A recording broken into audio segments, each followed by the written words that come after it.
Assalamualaikum warahmatullahi wabarakatuh. Ya, selamat siang Bapak dan Ibu semuanya. Selamat siang. Luar biasa ya pagi hari ini. Kita sudah ngajar dan siangnya kita ada kegiatan di Kombel untuk berbagi praktik baik tentang pembelajaran berdiferensiasi. Baik Bapak dan Ibu, untuk pembelajaran berdiferensiasi kali ini yang ingin saya sampaikan praktik baiknya adalah pembelajaran berdiferensiasi dengan mapping pot X siswa kelas 4 SD Negeri 1 Pacekulon. Apa itu mapping pot X? Nanti akan kita bahas lebih mendalam dan meluas. Jadi latar belakangnya kenapa mengambil ini, karena yang pertama yaitu pembelajaran yang dilakukan oleh guru perlu memperhatikan kebutuhan belajar setiap peserta didik di kelas. Di antaranya kesiapan, minat, dan profil belajar peserta didik. Artinya, kenapa ini menjadi latar belakang? Karena latar belakang itu adalah sesuatu yang ideal yang diharapkan terjadi. Itu yang pertama. Yang kedua, digambarkan pada situasi kondisi yang ada di sekolah. Yang pertama, yang kedua yaitu hasil rapor pendidikan menunjukkan bahwa metode pembelajaran merupakan aspek yang mengalami prosentase kenaikan paling kecil di antara aspek yang lainnya sehingga perlu ditingkatkan. Yang ketiga, Chromebook yang merupakan bantuan dari pemerintah dan perangkat teknologi belum dimanfaatkan secara optimal dalam pembelajaran. Dan yang keempat, hasil belajar siswa yang rendah. Hasil belajar siswa rendah ini dibuktikan dengan setelah dilaksanakannya pretest, sehingga diketahui bahwa siswa perlu mendapatkan perbaikan metode pembelajaran melalui pembelajaran berdiferensiasi. Nah, pembelajaran berdiferensiasi ini saya mulai dengan asesmen diagnostik non-kognitif menggunakan kuesioner untuk mengetahui gaya belajar, minat, dan profil belajar siswa.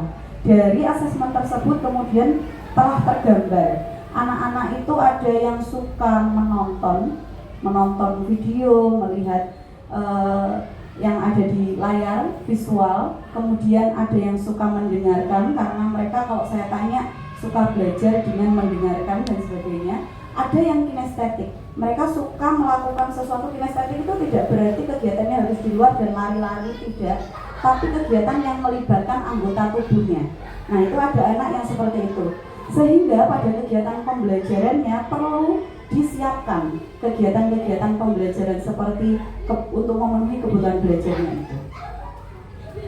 Nah, kemudian saya juga melakukan asesmen diagnostik kognitif awal melalui pretest yang dilaksanakan dengan Google Form.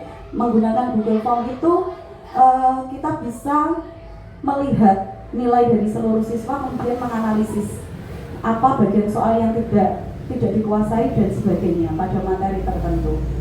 Kemudian saya juga setelah melakukan asesmen awal itu melakukan diskusi dan kolaborasi pra pelaksanaan pembelajaran bersama kepala sekolah dan rekan sejawat, yang dimana kita membahas dari hasil asesmen yang seperti ini apa metode pembelajaran yang perlu kita lakukan. Nah, dari hasilnya tersebut kemudian kita gunakan yaitu menyiapkan media belajar dan LKPD. Diawali dengan kegiatan ini, kemudian melakukan pembelajaran berdiferensiasi di kelas. Diferensiasi dilakukan yang pertama yaitu dengan menggunakan MPI, kemudian mendengarkan podcast di Spotify dan melakukan eksperimen. Jadi ada kebutuhan mendengarkan podcast untuk anak-anak yang auditori, kemudian melakukan eksperimen. Bagaimana kegiatannya? Ini dilakukan juga dengan diferensiasi proses. Di sini kita melihat anak-anak kita itu ada yang suka belajar sendiri, ada yang suka belajarnya berpasangan, ada yang suka berkelompok, dan ada juga anak-anak yang membutuhkan pendampingan guru. Maka kita perlu mendiferensiasi proses belajarnya dengan berbagai macam kebutuhan belajar siswa-siswa kita. Selanjutnya kita melakukan diferensiasi produk. Apa yang dihasilkan dari kegiatan ini itu juga disesuaikan dengan anak-anak apa yang mereka sukai. Nah, di sini ada dua kegiatan diferensiasi produk yang bisa dipilih oleh siswa. Yang pertama yaitu membuat bagan perubahan wujud benda, dan yang kedua membuat lagu tentang perubahan wujud benda. Nah, siswa ini yang pertama, siswa mengeksplor pengetahuan melalui kegiatan di kelompok. Di sini saya menyiapkan kartu-kartu barcode yang bisa dipilih oleh siswa. Jadi siswa memilih.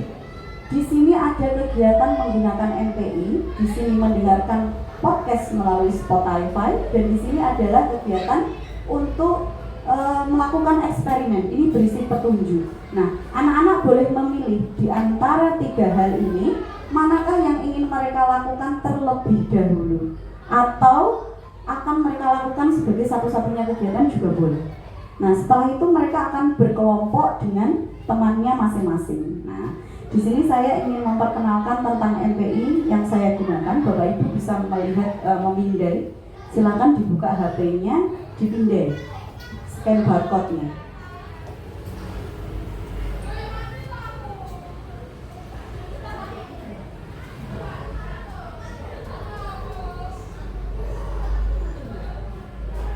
Nah, bisa, apakah bisa nyampe? Kalau tidak saya buatkan yang lebih besar.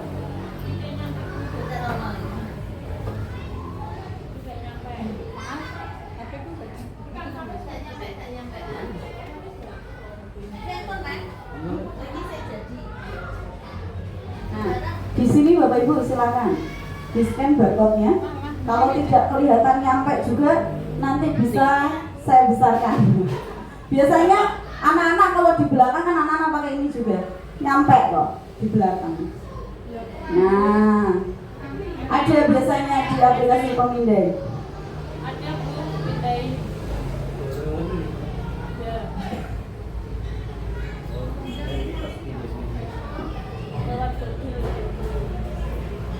Boleh di laptop, boleh, silakan. MPI-nya pakai lens bisa, pakai lens bisa. Bisa, Bu? Kalau tidak bisa ini saya besarkan lagi, silakan. Nah, yang sudah bisa masuk silakan dibuka. Niku itu adalah MPI yang digunakan untuk pembelajaran siswa di kelas. Nah, untuk ini kan memanfaatkan Chromebook, pada saat pelaksanaannya itu memanfaatkan Chromebook dan juga gadget. Nah, anak-anak yang menggunakan gadget ini dipindai seperti ini dari kartunya. Anak-anak yang menggunakan Chromebook itu sudah filenya berupa HTML-nya sudah ada di laptopnya masing-masing. Nah, silakan panjenengan buka MPI-nya. Nah, MPI tentang perubahan wujud benda, di situ ada, saya bukakan desainnya biar jenengan juga lihat hasilnya dan jenengan juga paham bagaimana proses membuat MPI-nya, bagaimana logika MPI-nya.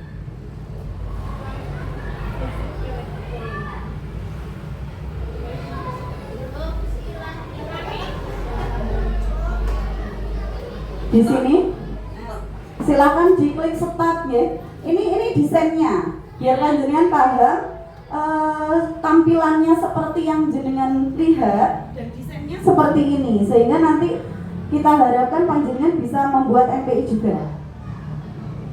Di dalam MPI yang menjadi apa ya? MPI, pembeda MPI dengan game adalah bahwa di MPI itu terintegrasi dengan materi pembelajarannya dan di-embed dengan video pembelajaran. Jadi materinya ada, videonya ada. Setelah start, sampun dibuka, sudah dicoba. Nah, sudah diklik start. Nah, di start kita mulai. Nah, kalau jenengan mulai start, kita masuk ke menu, ya. Nah, di menu itu ada pilihan petunjuk, ayo bermain, tujuan pembelajaran, referensi, dan ayo belajar. Coba panjenengan klik yang ayo bermain. Ayo belajar dulu ya, belajar dulu baru main ya. Ayo belajar ya, oke. Di ayo belajar, nah ini di sini kalau di MPI harus ada petunjuk agar anak-anak itu tahu penggunaannya seperti apa. dan tujuan pembelajaran dari kegiatan tersebut. Lalu referensinya. Nah, ayo belajar kalau jenengan klik akan masuk ke sini, Bapak dan Ibu. Dimulai dari ayo belajar dimulai dari perubahan wujud benda. Nah, di sini ada panah next. Nah, ini adalah kalau jenengan klik panah ini, itu akan kita arahkan ke halaman berikutnya. Melalui apa mengarahkannya? Melalui tahun. Nah, jadi tampilannya akan seperti ini. Di sini nanti ada di panah next ini. Kalau jenengan klik ke halaman ini kan? Boleh. Nah, ini ayo belajar ini sudah saya siapkan sampai beberapa slide. Nah, kalau anaknya saya nggak suka membaca, Bu, saya tuh sukanya video. Kita sudah menyediakan video pembelajarannya untuk anak-anak. Bagaimana? Masih sampai slide kedua saya capek, Bu, baca. Saya mau lihat video aja. Silakan diklik home. Nanti akan kembali lagi ke menu. Nah, jadi anak-anak nggak perlu ngikuti membacanya sampai akhir. Mereka bisa ke sini. Nah, di sini di ayo belajar tadi juga bisa. Nah, ini anak-anak bisa langsung loncat ke video pembelajaran. Ini tadi slide-nya sampai di sini. Nah, kalau anak-anak ngikuti slide-nya, nanti next. Bu, saya malas baca, yaudah next aja terus sampai nanti akan ketemu di video pembelajaran. Nah, di sini klik di sini. Nah, diklik di sini ini nanti anak-anak akan ketemu video pembelajaran berupa YouTube yang ditautkan, di embed namanya ya. Jadi nanti buatnya di sini dari menu itu, betul. Bukan di YouTube-nya tidak di-download terus ditempel, bukan. Jadi diambil linknya saja melalui embed. Ada menunya di sebelah sini. Nanti kalau didesain, ini karena sudah saya buat webnya, jadi kalau mau kembali ke proyeknya harus edit desain. Nah, ini bisa nanti tinggal memasukkan linknya YouTube di situ di embed. Nah, jadi bisa langsung masuk, ya betul. Masuk di sini langsung anak-anak bisa main. Nah, kebetulan kalau yang video ini saya buat sendiri video pembelajarannya. Ini saya nyimpannya di Google Drive. Jadi linknya Google Drive juga di embed di sini bisa. Seperti itu. Nah, setelah itu baru ketika materi pembelajarannya sudah selesai, sudah memahami materi ini, kalau belum anaknya boleh belajar lagi, kalau sudah dia bisa ke home lagi, back sampai ke petunjuk. Nah, kalau jenengan klik home pada halaman ini, jenengan akan kembali ke sini lagi. Nah, anaknya bisa ayo bermain. Disinilah ada kuis. Di sini ada kuis yang tadi sudah dipelajari, membuat latihan soal. Nah, di sini soal nomor 1, jawaban salah di slide berikut, jawaban benar ada di slide berikutnya, jawaban salah ada di slide berikutnya. Di jawaban di soal nomor 1, jawaban dari jawaban betul itu mana jawaban yang betul, maka tautannya dibuat ke slide betul. Sedangkan yang lainnya dibuat tautan ke slide salah. Nah, itu akan berulang sampai di soal berikutnya. Tetapi diingat bahwa di benar ini, benar pada soal berikutnya, maka tautannya, karena kita kan ngopas dari depan, jangan lupa bahwa tautannya ini harus ditautkan, edit tautan ke slide berikutnya, ke soal berikutnya. Karena kalau di copy tok, tidak diedit, ini baliknya ke soal nomor 1. Gitu ya. Jadi itu yang perlu kita catat untuk MPI. Mungkin gambarannya seperti itu Bapak dan Ibu. Nanti kita akan praktek di akhir kegiatan. Kita akan kembali lagi ke diseminasi ya.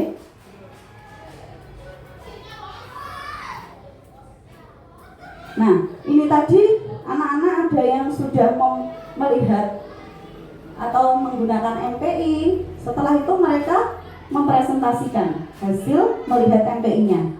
Demikian pula anak-anak yang melakukan kegiatan mendengarkan podcast dan melakukan eksperimen, itu juga mempresentasikan. Setelah itu, setelah kegiatannya dipresentasikan, Anak-anak kemudian dilakukan asesmen formatif menggunakan Kahoot. Di sini bisa menggunakan game pembelajaran karena hasilnya untuk menguji pemahaman, bukan untuk dianalisis. Karena kalau dianalisis keseluruhan siswa tidak bisa di Kahoot. Di Kahoot tidak terdeteksi anak ini salah pada soal berapa dan perlu diberikan pengayaan atau perbaikan pada soal nomor berapa, seperti itu. Setelah itu kita melakukan, setelah presentasi, setelah diuji pemahamannya melalui Kahoot tadi, dilakukan menyusun produk pembelajaran. Anak-anak di sini kembali lagi disuruh diperbolehkan untuk memilih mau membuat bagan atau mau membuat lagu. Terserah mereka nanti akan berkumpul dengan teman yang memiliki kesukaan yang sama. Disinilah kurikulum merdeka dilaksanakan. Jadi anak-anak merdeka untuk memilih bagaimana cara mereka belajar, apa yang mereka pelajari, dan apa yang mereka hasilkan dari belajarnya, proses belajarnya. Kemudian siswa mempresentasikan produk belajarnya, yang bagan mempresentasikan bagannya, yang menyanyi mempresentasikan tentang lagu yang telah dibuat bersama kelompok.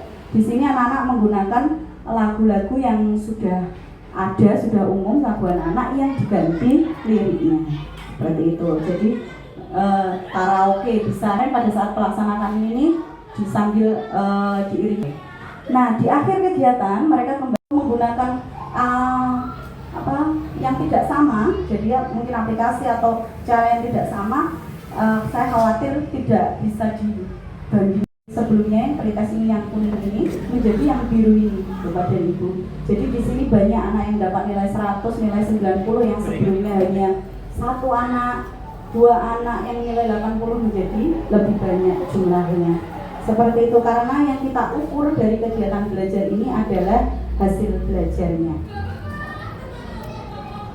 Kemudian setelah melaksanakan pembelajaran, kembali diskusi bersama dengan kepala sekolah dan rekan sejawat untuk kemudian kita tindak lanjuti bagaimanakah program ini, pembelajaran ini apakah akan dilakukan misalkan dilakukan di kelas-kelas lain dan sebagainya.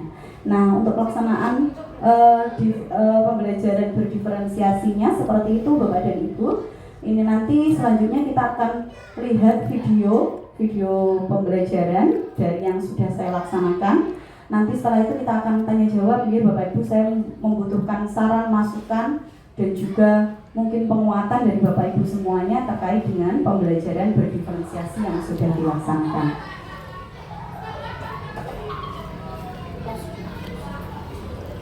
Mapping Potex yang memberikan pembelajaran bermakna dan berpusat pada siswa. Perencanaan berbasis data merupakan hal yang penting untuk memperkuat aspek pengelolaan dan perbaikan kualitas pendidikan dengan memanfaatkan informasi yang tersedia dari rapor pendidikan. Dari rapor pendidikan, diketahui bahwa aspek metode pembelajaran merupakan aspek yang mengalami prosentase kenaikan paling kecil daripada aspek yang lain, sehingga perlu ditingkatkan. Ujian siswa SD di desa menjadi tantangan tersendiri karena siswa SD memiliki keterbatasan dalam penggunaan perangkat teknologi, keterbatasan dalam penggunaan kosakata, serta masih membutuhkan media untuk belajar. Kurikulum Merdeka memberikan kita keleluasaan bagaimana kita dapat memberikan pembelajaran. Pembelajaran berdiferensiasi kali ini yang saya ingin angkat adalah pembelajaran berdiferensiasi dengan Mapping Potex. Mapping Potex adalah media pembelajaran interaktif, podcast, dan eksperimen sebagai bagian dari aktivitas belajar siswa. Pembelajaran kali ini saya memanfaatkan Chromebook untuk menayangkan video pembelajaran.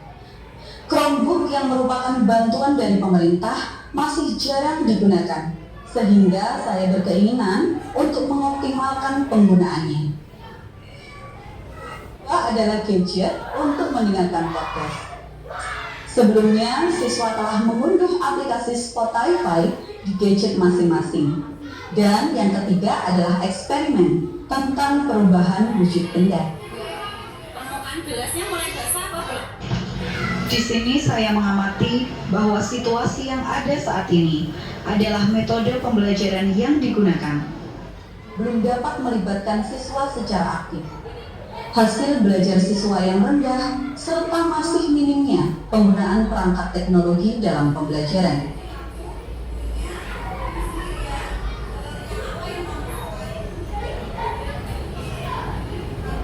Saya berpikir bagaimana kreativitas guru dituntut di sini. Hal yang saya lakukan yang pertama adalah mengamati dan melakukan asesmen diagnostik non-kognitif dengan kuesioner. Kemudian menganalisis bagaimana konsep belajar peserta didik, gaya belajar, profil belajarnya, dan sebagainya.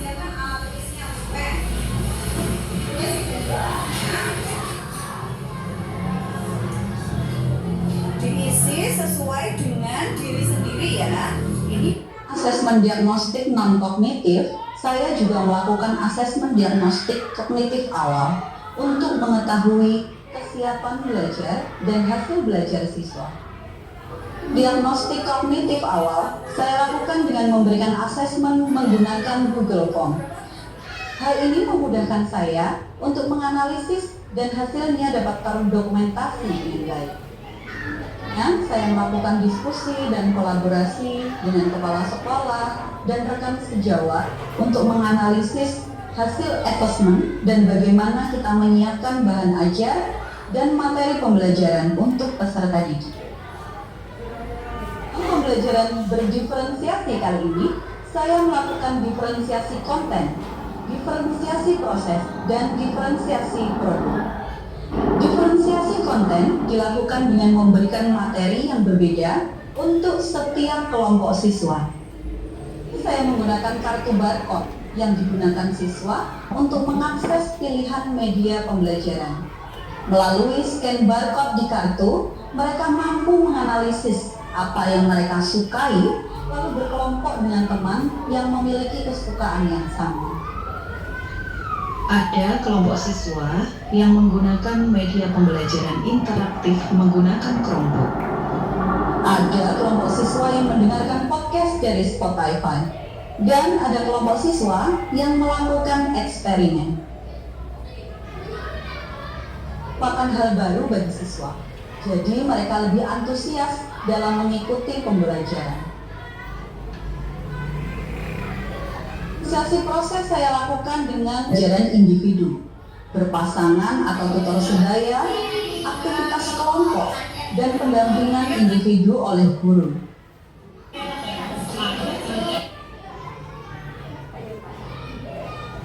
Sesi produk pada kegiatan belajar ini yaitu membuat bahan wujud benda dan membuat lagu tentang perubahan wujud benda. Diberikan kesempatan untuk memilih akan membuat apa dan berkelompok dengan teman yang memilih produk yang sama. Formatif saat pembelajaran berlangsung saya lakukan dengan Kahoot. Pembelajaran berbasis game membuat siswa sangat antusias karena ini merupakan hal yang baru bagi mereka.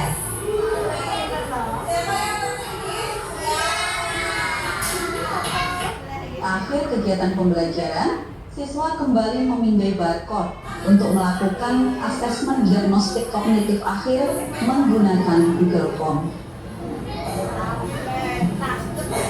Dapat diketahui bahwa siswa mengalami peningkatan hasil belajar yang sangat baik. Pembelajaran berdiferensiasi membuat siswa lebih semangat dalam belajar karena kebutuhan belajar mereka terpenuhi. Pembelajaran berdiferensiasi membuat siswa lebih paham pada materi yang diajarkan. Pelajaran hari ini sangat menyenangkan. Saya bersama teman-teman melakukan eksperimen. Saya juga membuat lagu bersama teman-teman. Pelajaran hari ini sangat berhasil menggunakan lagu. Terima kasih sudah Assalamualaikum warahmatullahi wabarakatuh. Assalamualaikum warahmatullahi wabarakatuh. Perkenalkan, Saya Desi Puspandari dari SD Negeri 1 Pacikulon. Saya adalah rekan sejawat dari Bu Nadia Urpasari yang telah melaksanakan pembelajaran berdiferensiasi. Sebelumnya, Bu Nadia telah mengajak kami rekan-rekannya untuk melakukan kolaborasi dan juga berdiskusi apa yang akan dilaksanakan, yaitu pembelajaran berdiferensiasi. Selanjutnya, setelah kami berdiskusi, kemudian Bu Nadia melaksanakan pembelajarannya. Selanjutnya, setelah kegiatan tersebut, kami juga melakukan diskusi dan kolaborasi untuk melihat dampak dan hasilnya bagaimana. Setelah itu di tombol kami telah dilaksanakan penindasan tentang pembelajaran berdiferensiasi ini, dan kami melihat bahwa hasilnya itu lebih bagus dari sebelum melaksanakan pembelajaran berdiferensiasi, sehingga itu membuat kami termotivasi untuk melaksanakan pembelajaran berdiferensiasi di kelas-kelas kami. Demikian penjelasan dari kami. Wassalamualaikum warahmatullahi wabarakatuh. Dalam melakukan penilaian, saya juga berkolaborasi dengan rekan sejawat yang memiliki keahlian dalam bidang tersebut. Saya selalu memotivasi diri sendiri dan berkolaborasi dengan rekan sejawat untuk terus menghadirkan pembelajaran yang berkualitas dan bermakna bagi peserta didik. Sekarang, Tania pulang.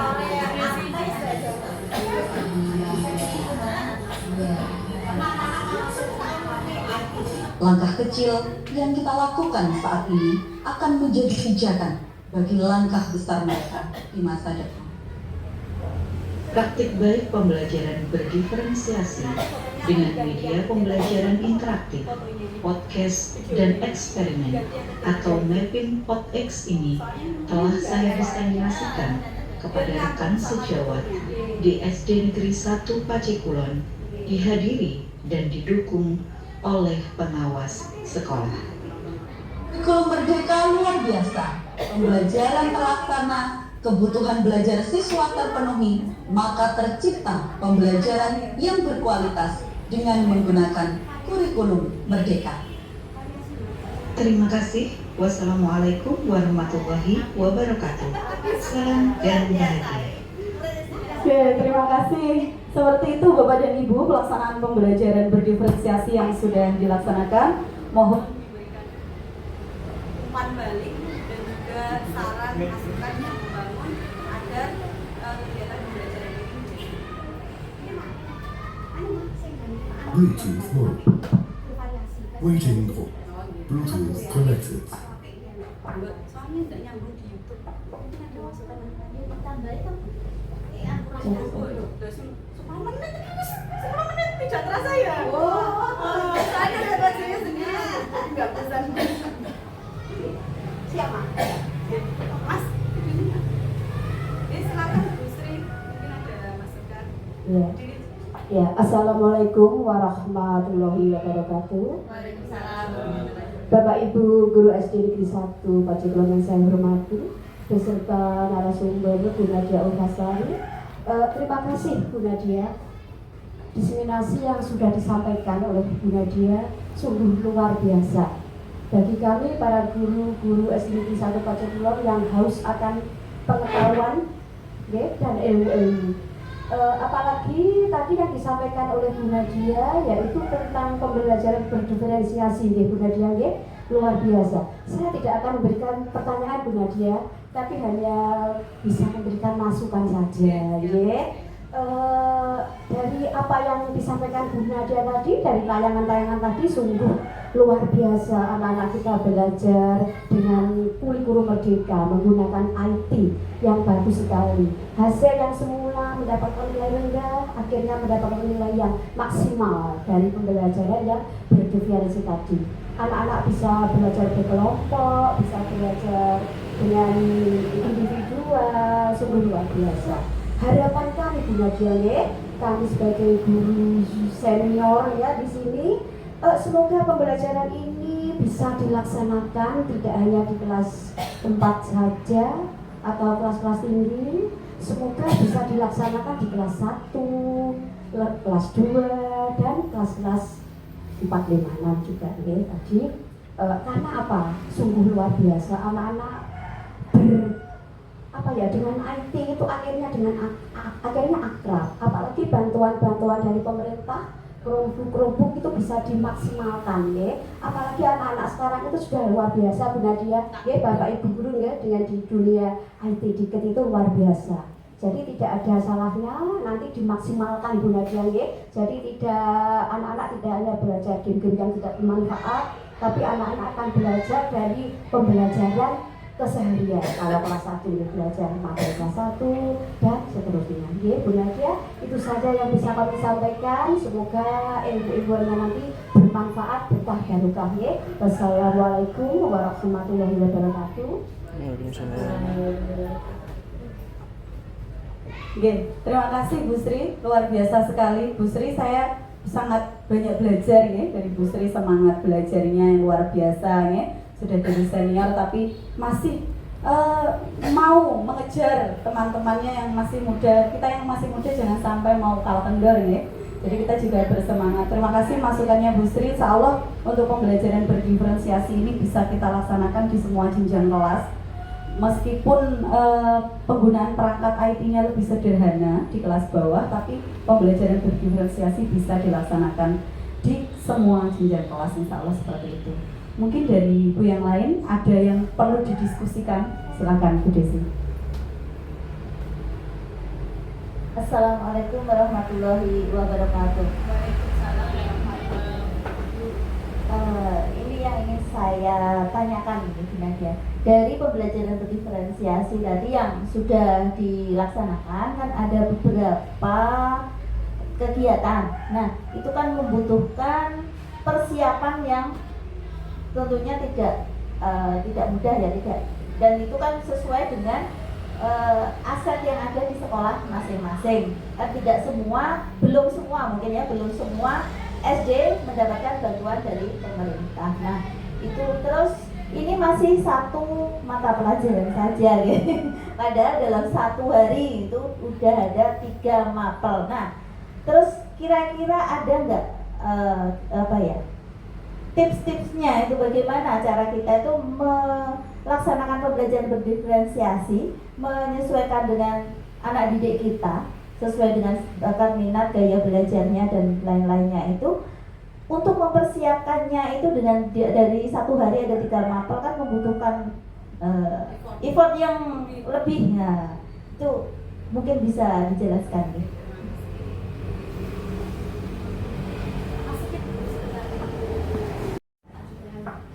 Baik, terima kasih Bu Desi atas pertanyaannya dan juga diskusinya, bahan diskusi.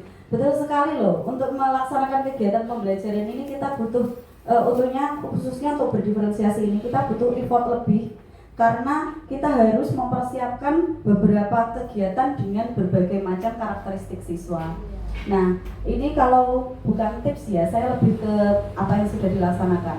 Jadi kalau misalkan pembelajaran berdiferensiasi itu kan dasarnya kita pakai kuesioner untuk asesmen awal. Nah, itu bisa asesmennya kita lakukan di awal tahun ajaran sehingga bisa digunakan untuk kegiatan sampai 1 tahun.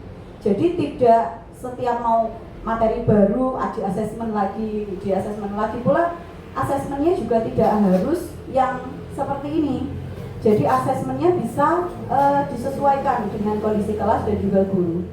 Jadi asesmennya bisa lebih sederhana juga boleh. Misalkan di BDI aja seperti itu juga menjadi asesmen, boleh. Tidak harus pakai Google Form. Nah, tidak artinya kita jangan sampai esensinya itu tertutupi oleh teknis yang kelihatan rumit. Nah, mari kita pahami dulu esensinya, bahwa asesmen itu dilakukan agar apa toh? Agar yang kita lakukan di pembelajaran itu terarah. Nah, kemudian ketika pembelajaran tentu kita perlu mempersiapkan ini dan itu. Nah, kalau saya pembelajaran berdiferensiasi itu saya gunakan untuk memperbaiki hasil belajar. Artinya sudah dilaksanakan pembelajaran seperti kita pada umumnya. Kemudian karena membutuhkan perlakuan khusus, karena mungkin materi tujuan pembelajarannya belum tercapai dan sebagainya, kita lakukan pembelajaran berdiferensiasi untuk meningkatkan pemahaman siswa. Artinya dalam situasi-situasi tertentu kita gunakan. Tidak di semua mapel dan di semua materi kita pembelajaran berdiferensiasi. Lagi pula pembelajaran berdiferensiasi pun kalau dilaksanakan setiap mapel pun tidak apa-apa. Tetapi pembelajarannya itu berdiferensiasinya tidak harus muncul tiga-tiganya. Jadi misalkan pada materi tertentu kita mau mendiferensiasi di produknya aja lah. Materinya sama, semuanya lihat video, semuanya misalkan berdiskusi sama, tapi produk akhirnya berbeda. Itu sudah diferensiasi. Kemudian, betul, misalkan di diferensiasinya prosesnya aja nih, produknya nanti sama, terus kontennya sama, tapi proses berbeda. Ada yang suka belajar sendiri dikasih konten sendiri, kasih berdua, berkelompok, seperti itu Bu Desi. Jadi disesuaikan dengan materi dan juga sumber daya yang ada. Kemudian terkait dengan sumber daya juga, kebetulan kit pembelajaran di sini saya kan kalau melihat standarnya itu ya pakai tabung Erlenmeyer, pakai kompor spiritus. Nah, di sini saya belum menemukan, belum mencari mungkin ya. Belum mencari. Jadi kami menggunakan alat yang ada di sekitar sekolah yang bisa dimanfaatkan. Kemudian ini kan tujuannya agar bisa di ATM toh. Tidak semua sekolah, tidak semua kelas memiliki sumber daya yang sama. Sehingga dengan menggunakan alat yang sederhana pun konsep ini bisa sampai ke anak. Konsep menguap dengan apa? Dengan air panas, ditaruh di dalam gelas, ditutup. Nanti anak-anak akan mengamati uapnya. Konsep membeku mencair, konsep mencair dari es batu menjadi cair, itu juga bisa dengan gelas.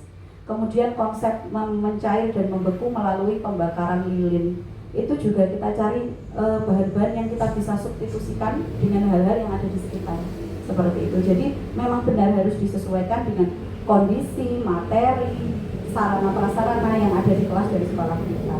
Seperti itu Bu Desi. Apakah sudah memuaskan hati? Terima kasih. Mungkin ibu-ibu yang lain boleh silakan. Boleh silakan Bu Eli.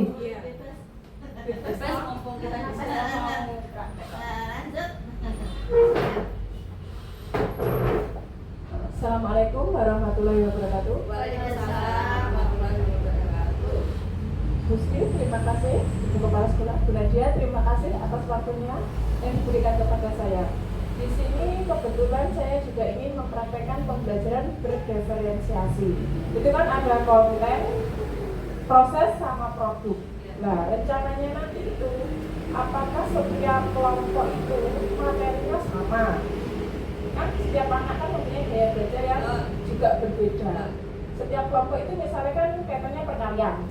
Nah, apakah semua kelompok itu harus kita kasih perkalian? Apa yang satunya perkalian, apa yang satunya pembagian? Itu, terima kasih atas waktunya. Untuk motivasinya, dengan pembelajaran berdiferensiasi proses ini membantu siswa mencapai kebutuhan belajar yang sangat menyenangkan. Oke, terima kasih Bu Eli. Bu Eli langsung gercep mau mempraktekkan pembelajaran berdiferensiasi di kelas ya. Nah, ini untuk konten kalau perkalian dan pembagian itu kan materinya masih dalam satu lingkup materi yang sama dengan submateri perkalian dan pembagian kan? Maksudnya materinya kan masih sama, satu bab betul. Nah, itu boleh dengan diferensiasi kontennya berdasarkan apa? Berdasarkan profil belajarnya siswa. Misalkan anak ini biasanya kan anak belajar perkalian dulu baru pembagian. Maka anak yang sudah mampu di perkalian dia bisa next level ke pembagian. Jadi dia belajar di konten pembagian. Sedangkan anak yang masih kemampuannya awal bisa di kelompok perkalian gitu. Jadi kontennya bisa panjangnya diferensiasi sesuai dengan profil belajarnya siswa. Kebetulan kan di kelas 3 sudah diterapkan pakai aplikasi PET itu pakai PET. PET itu yang PHET, PET. Perkalian. Iya. Kalian kan anak-anak sudah paham sampai level ke-4. Padahal anak yang terlambat dalam proses pembelajaran ini memakai pembelajaran digitalisasi malah dia lebih baik. Nah, berarti sudah dilaksanakan. Nah, setelah pertemuan berikutnya kita lanjutkan ke level pembagian. Iya. Begitu juga awalnya masih belum pembagian ini tidak langsung 12 dibagi. Iya. Tapi titik-titik kali Iya. Biar melogika. Mencari logikanya itu. Betul. Kebetulan anak-anak sudah paham itu saja. Iya. Nah, ini kebetulan Iya, betul. Kaitannya gimana? Nggih, nah kalau kaitannya perkalian boleh kan profil belajarnya sudah berbeda nggih, sudah terlihat berbeda ada anak yang sudah mampu sampai perkalian berapa, ada yang belum, ada yang mungkin sudah next level sampai ke mereka sudah bisa menganalisis sebuah cerita. Nah, itu kan berbeda lagi kelompoknya.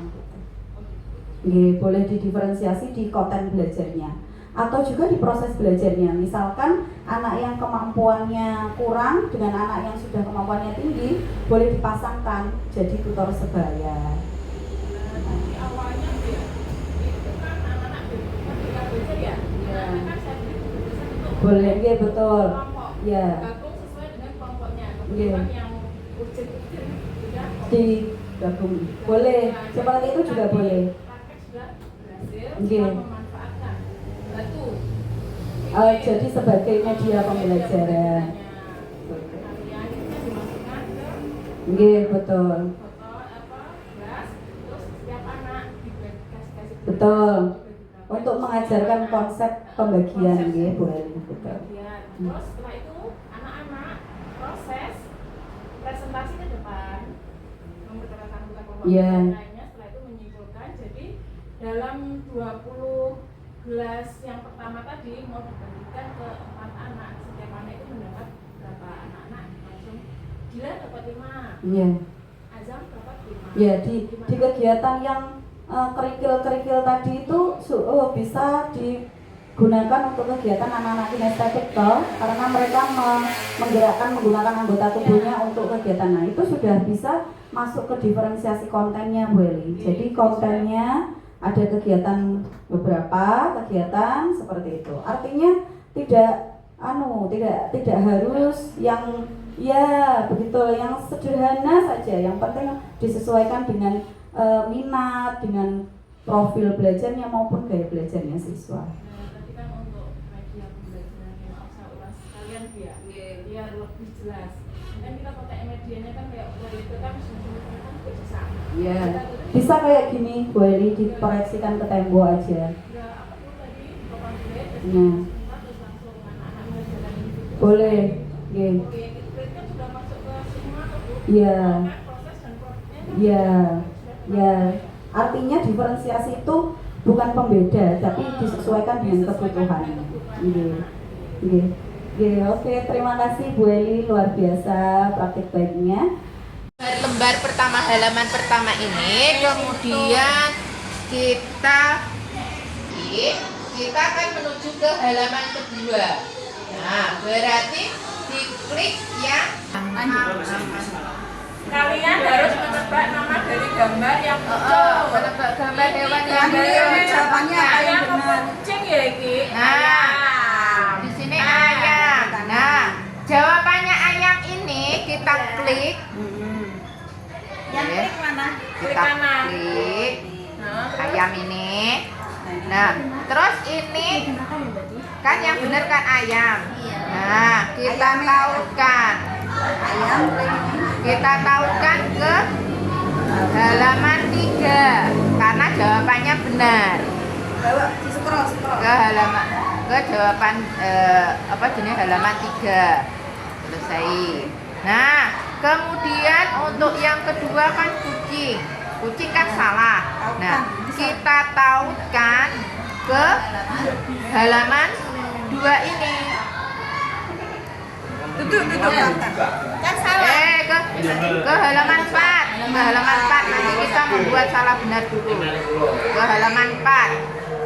Oke, ke halaman 4 kalau salah. Oke.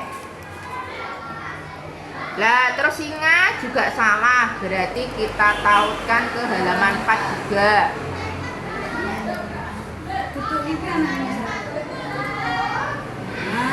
Empat. Oke. Baik. Nah. Kan jawabannya benar itu kan yang halaman. Oke, berikutnya Dan berarti ini halaman nih. kita membuat ini halaman ini lah. Oh, ini halaman nih.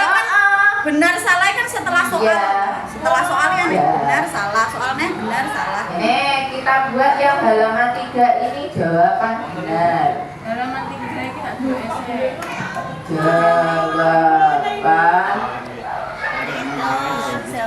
Jawaban. Baik Bapak dan Ibu, mungkin sudah cukup, ya. Terima kasih banyak atas perhatian Bapak dan Ibu, juga dukungannya terhadap pelaksanaan pembelajaran berdiferensiasi yang telah saya laksanakan.